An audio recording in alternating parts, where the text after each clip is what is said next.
Hey guys, my name is Joel Gomez. I'm a comic book artist and illustrator. I'm also a Blick brand ambassador. I recently partnered with my friends at Blick Art Materials just to share with you how I go about using kind of an imaginative twist in my art.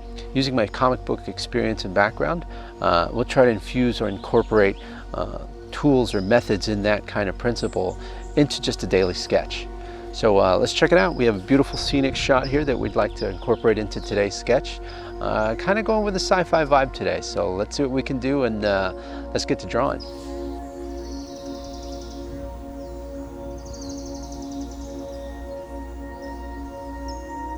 I loosely kind of laid in all my natural elements. Got large trees in the foreground here, kind of framing the way I wanted to compose this image.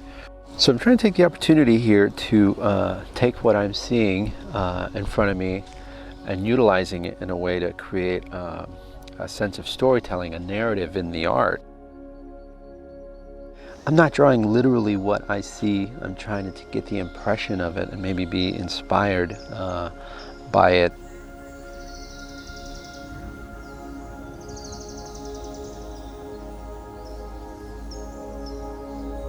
I'm always fascinated with the juxtaposition of like really far out space tech in a very natural setting.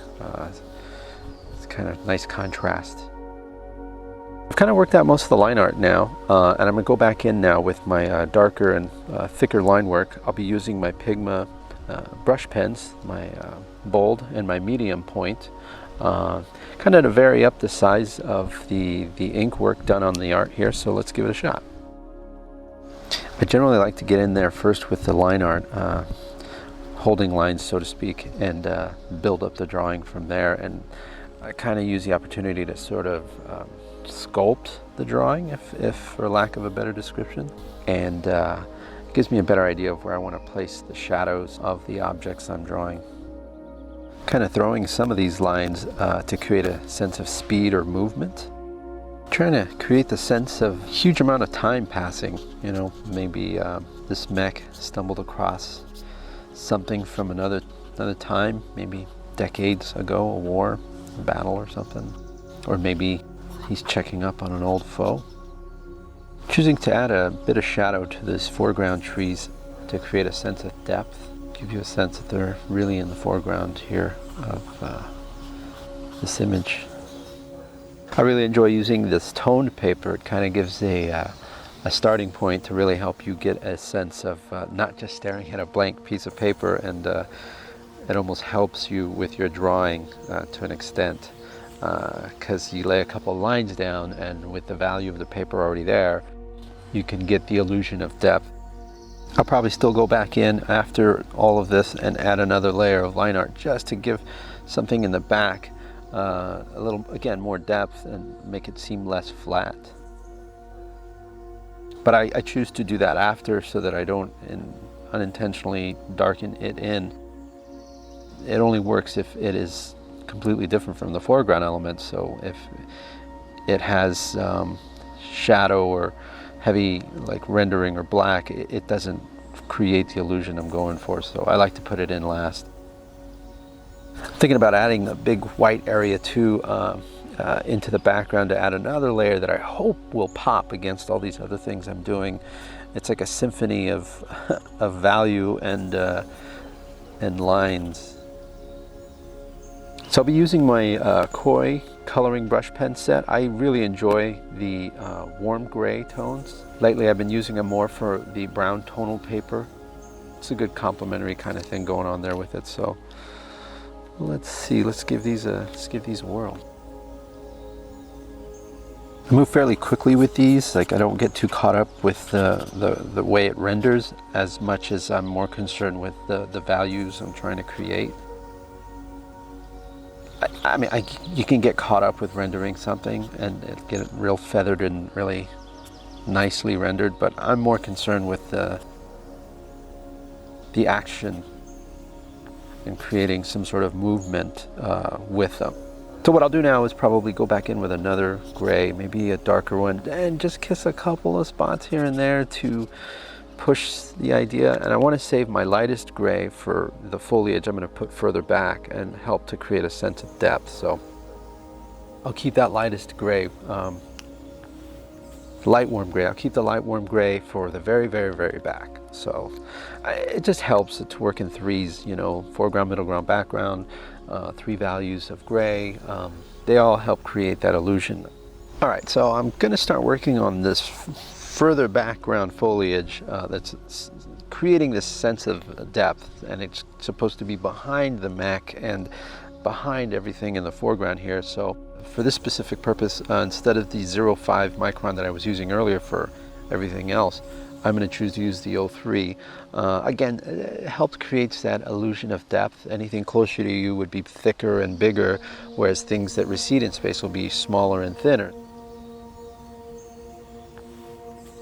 It's getting to a point where using the values I wanted, adding the black and the dark gray and the line art, I'm starting to see the piece come together, and now it's getting to a point where I need to just hit those finer details as opposed to continue rendering or adding more foliage or adding more black. It's like we're getting to a point where enough is enough. So at this stage, what I'll do is I'll go in and add the white around that section. Let's see if it's going to work. I'm erasing some of this out. I really want it to look crisp in that area.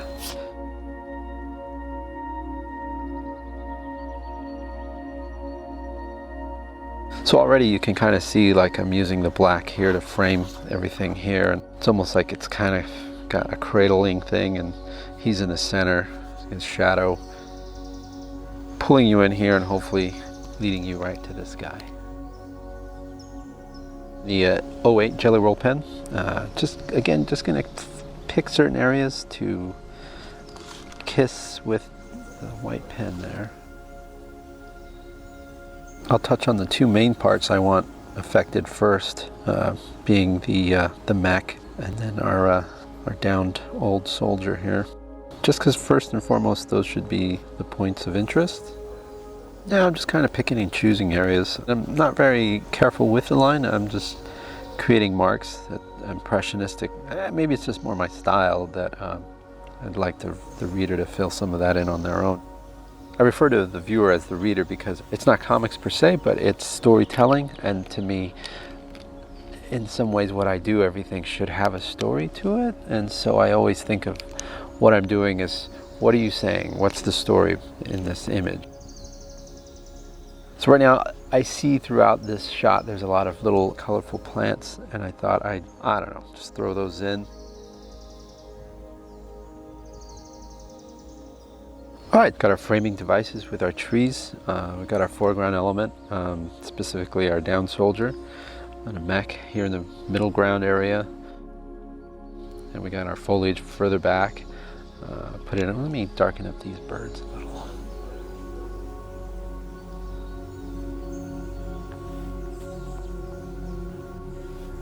I think I'm all done. That's our shot.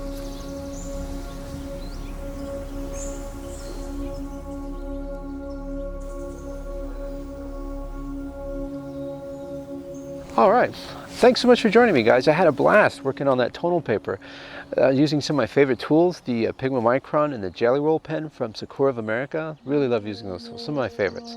Thanks again, and to get a better look at the materials and supplies I used, you could check out my featured artist page on dickblick.com. Thanks again, guys, and take care.